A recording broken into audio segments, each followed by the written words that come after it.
Okay, so we've now looked at the mechanics behind the order flow that then leads to the price action that we see on our charts. And we then looked at a lot more depth of how those supply and demand zones are then essentially, created on our charts, right? So before we dive into the actual price action, we're just going to go over just a couple of examples that you should be pretty familiar with now, especially if hopefully you have gone through the market structure lessons first.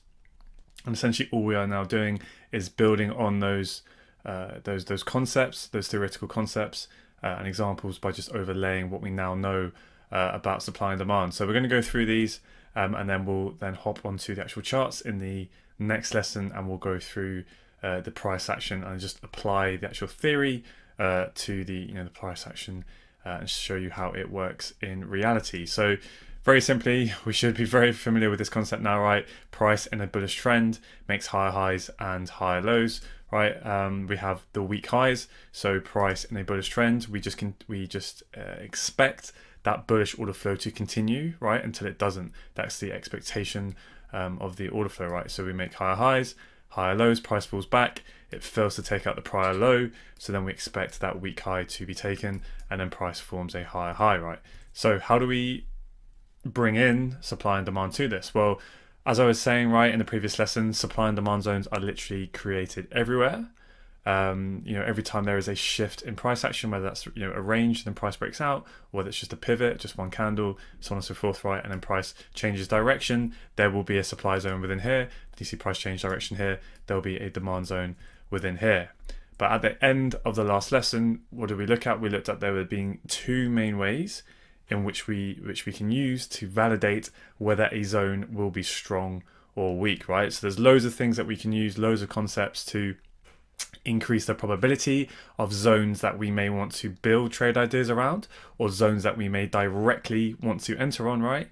But the two main things that we'll be looking at is zones that cause breaks of structure, and then zones that cause flips. But we don't need to worry about that now. We're going to get into that in a few lessons shortly after. So for now, this lesson of course is purely concentrating on those structural zones, the zones that cause breaks of structure. So like before, when we purely were just looking at market structure and we're looking at the concepts of strong lows down here, right, and then a weak high up here, the reason, well, when price breaks up through that weak high, right, this then becomes a strong low. We have that confirmed high low, and because it took out that high and it did its job, what do we expect? Well, after a break of structure, we expect price to pull back, and we expect it can come down as low as it wants. But in theory, it shouldn't break this low, right, if the bullish trend is going to stay intact, and that's what we see. And now we can just overlay our supply and demand concepts into that. So of course, when we see that pivot and that movement in price direction, demand is obviously created here. But because then price, after that pivot in price, because it then goes on to break that weak high and cause that higher high, that demand zone that I have drawn on here, right, then becomes a strong demand zone. And that is one that we would draw on our charts, and we would be very much interested in when price comes back to it, to then look for a potential higher low to form, to then catch the next swing run, right, to take out this weak high. So in the meantime, right, whilst we're then seeing demand being respected as those higher lows are then coming back into those strong areas of demand that cause those breaks of structure, at the same time, what's happening is those supply zones, because remember, every time there's a shift in price direction, supply will have been created, because at that point, for price to pull back, what's happening? Supply is overpowering demand. So although demand is in control, at those pivot points, at those turning points, supply is actually stronger there just to make price pull back. So a supply zone is created, all right, and you can draw these on and you can see them on your charts. But what you should expect is you should not expect price to hold, right? We may get a bit of a reaction, but ultimately we would expect supply to fail and for price to form that higher high and get that break of structure. And that's why we're seeing here, right, supply just keeps failing and demand keeps holding, right, until it doesn't. So looking down below, a bit more of a realistic example of kind of how price moves, right? We don't always get those utopian nice big swings in price. As we can see here, right, bit of a complex pullback. Price then pulls down to the origin demand zone, right? The origin, that apex of the move, right, that caused the break of structure, that caused supply here to fail. And then we get the movement back in. We start to get our minor breaks of structure to the upside, right? And then we pull back. And then we reach that supply zone. So remember, it's supply, but it's not a strong supply zone. Why is it not a strong supply zone? Because it never took out the weak low. It never caused a break of structure. So in reality, what you'll see a lot of times, like I said before, all supply and demand zones will typically have a reaction. Now, sometimes price will literally smash straight through, okay, but generally there'll be a bit of reaction. Now, there's a whole spectrum of what you could define as a reaction, because price could literally come in, pause for a candle and then go, or you could get a bit of a pullback, which is what we see here, right? So supply looks like it's initially being respected, but what's happening is it's just causing a reaction. Price then comes back to mitigate this sort of minor area of demand. The reason why I say it's minor is because it only caused a break of this minor high, right? At this point, it never caused the break of structure. But then when supply here, right, those sell orders are filled, it's just enough to cause a little bit of a reaction to come back to this minor demand zone. And then that's enough for price to then fuel this move to the upside, right? Because it's filled enough of those orders, those sell orders within this weak supply zone. It's a weak supply zone because it never took out the low. So all it's doing is it's mitigating it. It's filling up those orders, which means it's removing now any little bit of supply there in the market. So then when price comes back into this newly created minor area of demand, there is now nothing left up here. There is no sell orders to stop price now just smashing straight up through and continuing the overall bullish trend, right? And demand stays intact, okay?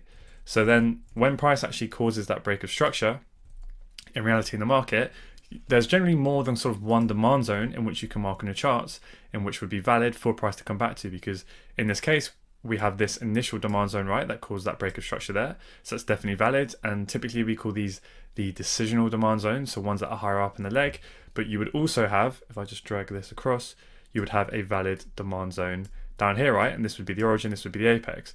So when price has just caused that break of structure, and then you're looking for price to pull back and form that higher low, right? We don't know where that higher low is going to form. So we can outline, potentially more than two, right? There could be multiple demand zones that were formed within this entire swing leg, right? So in this case, we have two. We have one here, the decisional, and then we have one here, which is the origin or the extreme, right? Depending on what you want to call it. And we will never ever know for certainty where the true swing high low will form, okay?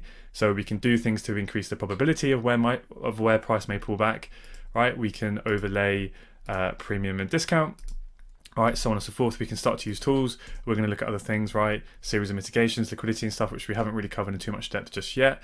But the point I just want to make right now, to keep it simple, is essentially be aware of your strong areas of demand. They're both strong because they're both part of the leg that caused a break of structure. So in theory, price can form a high low from either of them, but at a bare minimum, right, you should get a decent reaction from this demand zone here. So that's still tradable, or you can use it for information, right, that you can look for a long. It potentially may be short-lived, and then price may want to come lower, mitigate this area, and then go. But as you can see here, it doesn't have to. It can respect demand, and it can go there. So this will just be something that comes with time and experience, collecting data, backtesting. It will also vary from pair to pair. It will depend on when you overlay multiple time frames, and you're combining all of the concepts that you know. But for right now, all I just want you to kind of think about is just that sometimes there will be multiple areas of demand, right? And we don't always know which one the swing high low is going to form and continue that next move, right? And then this demand zone down here, as we can see, wasn't used for now, but when price can come back down at a much later point, then potentially we can, I've drawn that a bit too far, but when price comes back, we can look for, potential bullish reactions from down here, okay? So yeah, that's essentially it.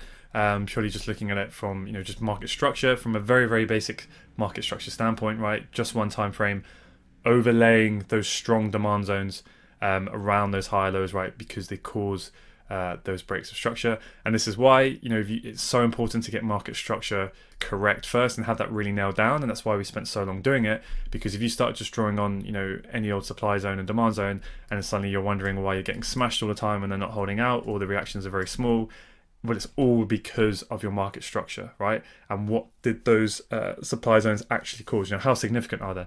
Yes, supply stepped in the market here to initiate that pullback, but that's all it did, right? It didn't achieve any major breaks of structure. So yes, it caused, this price to do this and have those substructural breaks to the downside. And that's why we get a bit of a reaction here, because there will be some decent amount of supply within there, right? So you can trade this if you want to, but you just have to manage your expectations, right? It's a quick in and out trade, target the next minor area of demand, and then we can look for the true break of structure to occur. So I'm looking over here, right, it's just the exact opposite for bearish order flow in a bearish market, series of lower lows and lower highs, where the lows are weak and the highs are strong because they are taking out the lows, they are causing breaks of structure. So when we get those pivot in price and we get that either range created or pivot created supply, and that supply then leads to a break of structure, right, showing that demand is failing, supply is in control. When price pulls back up to it, we expect supply to be respected, we expect that high to hold, and we expect the next swing run to go to the downside and take out that weak low and take out any demands that may be there, because supply has been respected, supply is in control, and that is what essentially shows that bearish order flow, right, in the order book, and that's what is then translated into the price action, why we see lower highs and lower lows. So a bit more of a realistic example down here, right, we have a bit more of a complex pullback, we pull up into the apex of that move, right, the origin of the move that caused that swing break of structure there, so supply then holds, we try to come down, doesn't initially go break that structure, right, potentially, there can be some very minor demand within here, right, and why is that minor demand? Well, because it caused that substructure break there, so you may see a bit of a reaction. It could have reacted from any of these points here, and this is why all of these supply and demand zones that I'm drawing out within these minor swings, you will see in a live market will cause some sort of reaction, right, whether it's just a pause in price before it goes or whether you see a bit of a bounce. But you have to understand, right, if you're too zoomed in and you think that this is a bullish trend but you haven't actually marked out where your swing points are and realize we are in a bearish market, that's why you can get thrashed around if you're just purely looking at supply and demand. Even if you're pairing it with going, okay, it took out this high, this demand level should hold and we should continue this bullish trend. Well, no, it's not bullish. That is a bullish pullback, right, this section of price action within the bearish trend.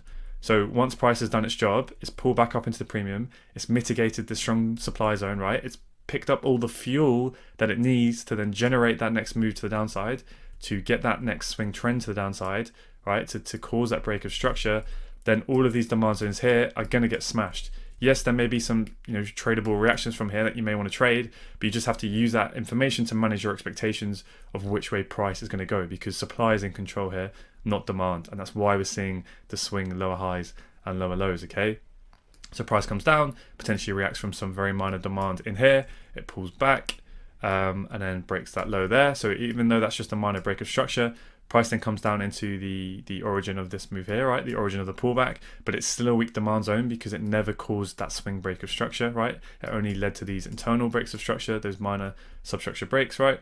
So then when price comes here, it's just a short-lived reaction, it picks up more supply, right, this is reasonably strong supply, it's just caused a minor break of structure, it's not as strong as supply that causes a swing break, but because it's pro-trend, right, you can then still take these trades from here and anticipate that supply is still going to be stronger than this area of demand. So when we saw that reaction from demand, let's get rid of these drawings, right, it's now filled up any demand that may be left in this area that caused that pullback, right, so now that demand has been mitigated. When price then comes down and it picks up that strong supply, now supplies are firmly in control because there's nothing left down here to stop price just smashing through and continuing that overall swing trend to form that lower low, right, and then so on and so forth. We pull back up, and this is where, just like I was saying with demand, right, this is the decisional demand supply zone, and then we have the origin, the extreme up here. Both are valid. Obviously, if price was to come up higher, this zone is always going to be higher probability, it's more well priced, it's higher up, but also because if price comes up here, right, and we look for the shorts, if we're wrong, right, and it fails, well then that's it, we've got a bullish trend change, right, because price then would have formed a swing higher high. So you're getting in at the best possible place, right, to know whether or not you are going to be right or wrong, because you're getting at the highest point. Whereas with the decisionals, you could get in short here, it could work a little bit, but price can still come all the way up to this swing high right at that point, right, up into that extreme supply zone and hold before we go. So this will just come with time and experience of whether you're interested in these decisional demand zones or not. And like I said, as we go on, we're going to introduce more and more concepts so you really get a feel of how and when you wish to trade the decisionals rather than potentially waiting for price to come up to the origin extreme, which means you could have a high strike rate, but it also means you may miss a lot of the moves where it reacts from the decisional and then we then go to then form that lower low and cause demand to fail once again. So that's kind of just the very, very basic market structure that we've looked at. Hopefully you guys should be very comfortable with that from a pure market structure point of view, and now we are overlaying demand and supply into that. So let's take a look at one more example and then we'll hop on the charts. So this should be a price action example, right, obviously drawn with a line diagram, but one that you should now be hopefully very, very familiar with. And now what we're going to do, of course, is build on this even further by introducing supply and demand into essentially what is, a multi-time frame market structure example. So let's go through this slowly and look at what's going on. So this big sort of thick grey line, this dark grey line, is the 4-hour chart. So we are clearly in a 4-hour bullish trend. We form that higher high, pull back to form a higher low, and then we get that break of structure. So what do we expect after a break of structure? We expect a 4-hour pullback. How do we know when that 4-hour pullback is going to kick in, right? So how do we know when the swing run is over, and how can we increase the probability that potentially that 4-hour pullback is about to kick in? Well, the first thing that we looked at was we were looking at those changes of character. So if we were purely just looking at the 4-hour chart, right, and we weren't using multi-time frame analysis, what would we look for? We would look for a minor low to be taken, right? We would look for that minor break of structure to the downside. Now, when you see that 4-hour change of character, that 4-hour emboss, if you were to drop down to the 15-minute chart, which is this blue line, not always, but most likely, that 4-hour minor break of structure, that 4-hour change of character, will most likely be a 15-minute change of trend, because this tiny minor 4-hour pullback, right, denoted by the green line, if you look at this pullback here on the 15-minute chart, it will most likely, right, be a big deep pullback on the 15-minute chart. So that will most likely be a swing low on the 15-minute chart. So then when we get that 4-hour change of character, that 4-hour minor break of structure, that will most likely be a 15-minute swing boss, right, a true break of structure. So then the 15-minute is now bearish, right, because it needs to facilitate that 4-hour pullback, right? So that's kind of the first thing that we've really looked at in terms of market structure to help us time the end of swing runs and anticipate those swing pullbacks kicking in, right?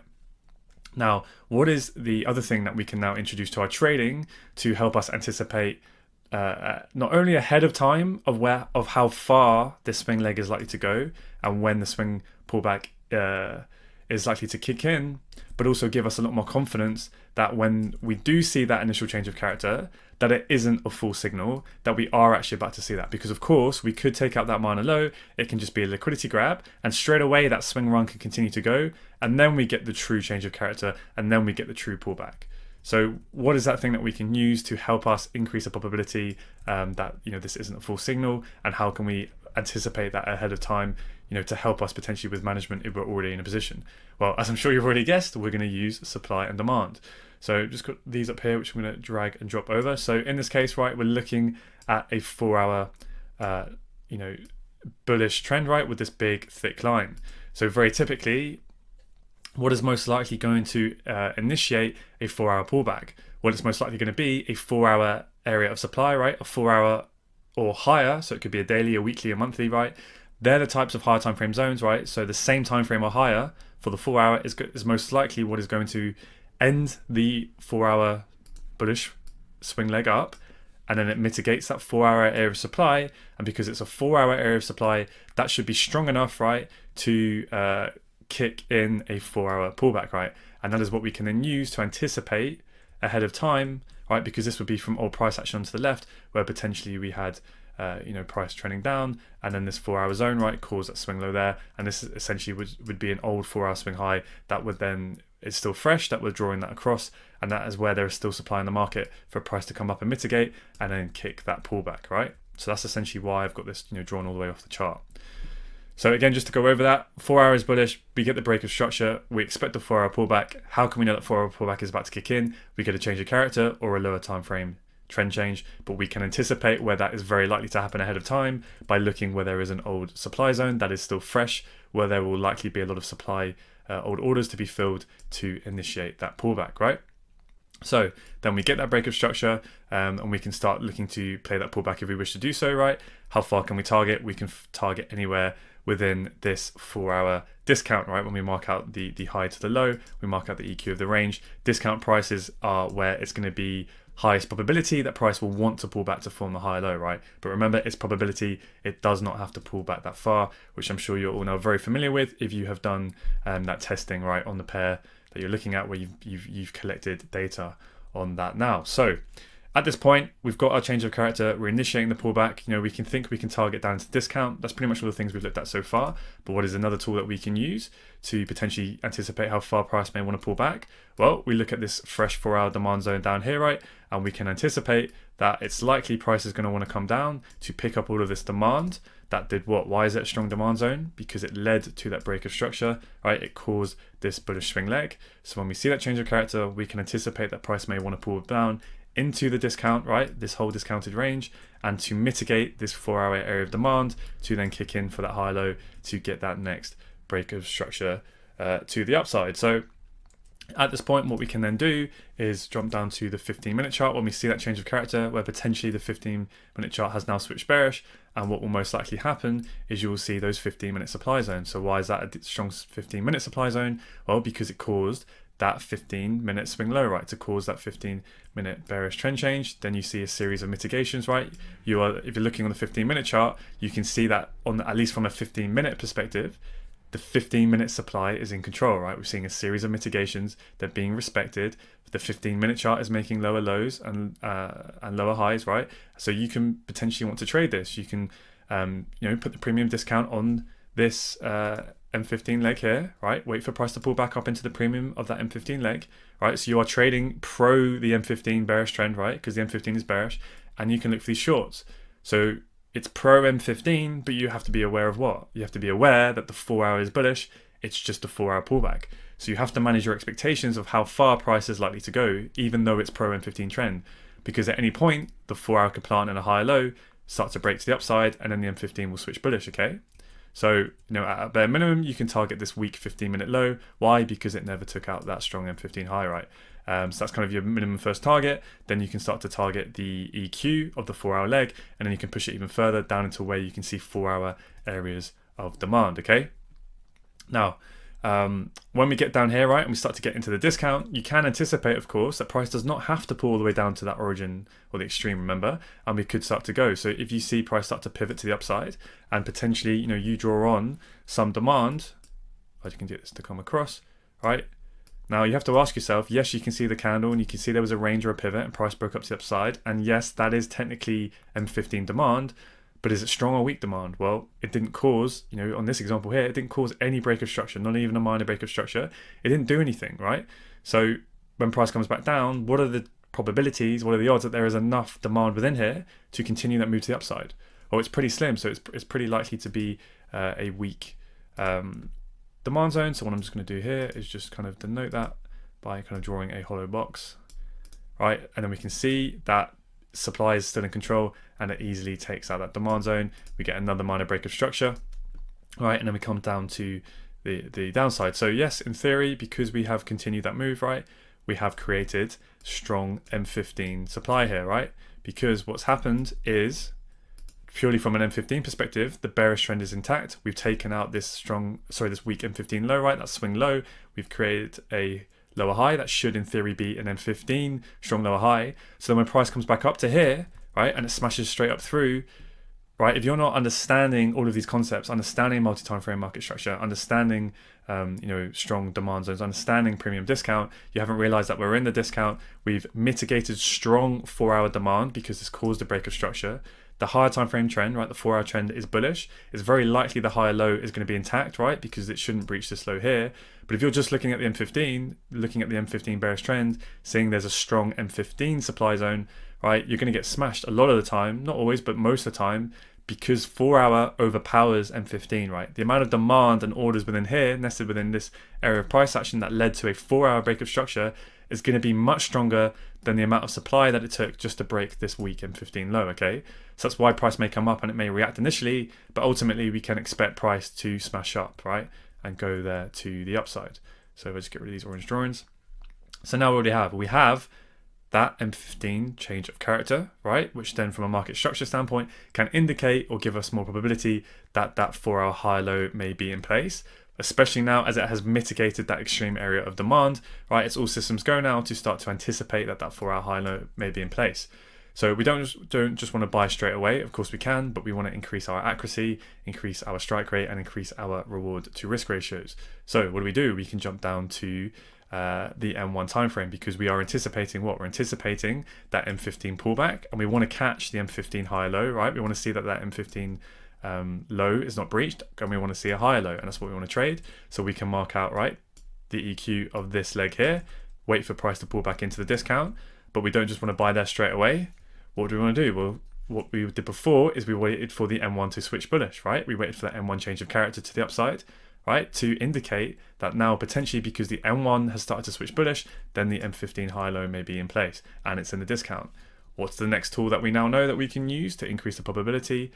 Right, we can look for price to come into that M15 area of demand, right, that stepped in to lead to that M15 break of structure that caused that M15 change of character. So when we see that ahead of time, we've now got three tools, right? We've got premium versus discount. We've got price coming into our area of demand to mitigate this area of demand that needs to hold, right? If that's going to be a protected low, we then drop to the M1. We see the M1 switch character as well. So M15 demand's being mitigated. The M1 has now switched bullish. Okay, wait for the M1 to pull back down into the discount.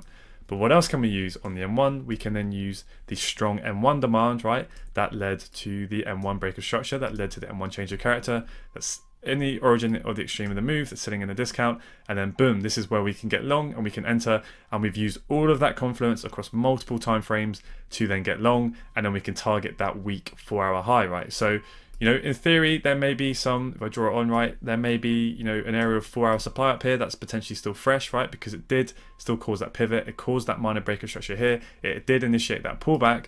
And, you know, there may be a reaction from here, and we may want to trade that, right? We may want to take this short and play a bit of a pullback, or if we're in a long position here, we can take the short here to hedge our long position in case, you know, sometimes price may reverse, right? We never really truly know that. It's not high probability, but it may happen.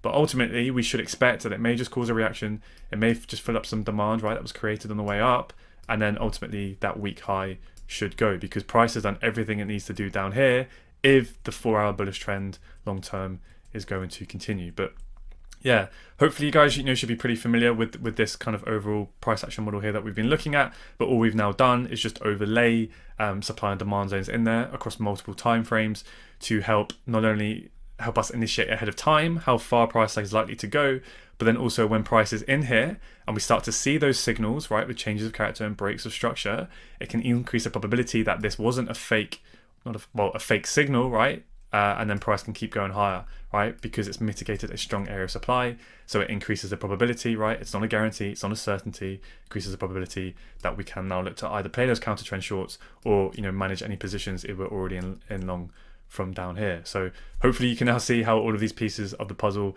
you know, are starting to come together as we're building it on layer by layer. So I think that's everything I wanted to mention at this point. What we'll now do is go back onto the charts that we've already marked up on euro dollar, and we're going to start to apply these concepts. So what I would say, if you're feeling pretty confident and you want to have a go at this, go now on the price action that we've been looking at on euro dollar or whatever pair you've been looking at, and now go on there. You know, take one time frame at a time. Start on the way up, right? Start at your highest time frame on the weekly or the daily, right? And draw on your supply and demand zones, right? You should already have your structure marked on, and just see the ones that are respected, see the ones that are not respected. The weak zones, right? So i.e. like this weak 4-hour zone we just spoke about, you know, see, does it get a reaction, right? Or does price spike through? If it does get a reaction and price pulls back, does it pull back to an area of demand on a lower time frame, right? Start to see all these things, you know, start to see, okay, price pulls back here on a 4-hour chart into this demand zone. Is there a way, instead of me just entering here with a really wide stop, is there a way I can then jump down to a lower time frame and then wait for that to switch bullish, see if that comes into M15 demand, and then when it comes into that M15 demand, drop down to another time frame and see how the M1 reacts, right? You know, it doesn't really matter what time frame, right? It could be the weekly, the monthly, you know, the 30-minute, the 1 hour, whatever. It's just, right, price is fractal. I mean, see here, right, if we did this with the 4-hour, the M15 and the M1, and we still weren't 100% sure that this M1 zone was going to hold, but what can we do? Well, we can jump down to the 15 seconds, right? We can wait for the 15 second to then switch bullish. And then what do? We mark out 15-second area of demand, and then we get in there because it's giving us a little bit more confirmation, right? That this M1 zone is going to hold and it's going to go. And you could just, you know, in theory, keep going down 5 second, 1 second, right? I wouldn't recommend necessarily doing that, but that is literally what is happening again and again and again, right? The 1 second has to switch bullish before this entire move can happen, right? It happens first. But of course, you're going to get a hell of a lot more, you know, full signals, which is why we always start on the higher time frames for our overall directional bias. We outline those highest probability areas, and that's what I was saying in the lesson before, that I'm only jumping down to my execution timeframes, which for me at the moment is the M1, right? I'm literally not going below the M15. I'm waiting for all of this to happen, price to get down here before I'm even thinking about the M1. It's only when I see everything being mitigated that I want to, expect to be mitigated. I'm seeing those breaks of structure that I'm then just using for that final little bit of timing and the icing on the cake to then get positioned and try and increase my reward to risk ratio as much as possible. So I'll leave that there before I waffle on any longer. Let's hop on the charts. Let's get practical. Let's look at some realistic examples and really see if we can put this all together.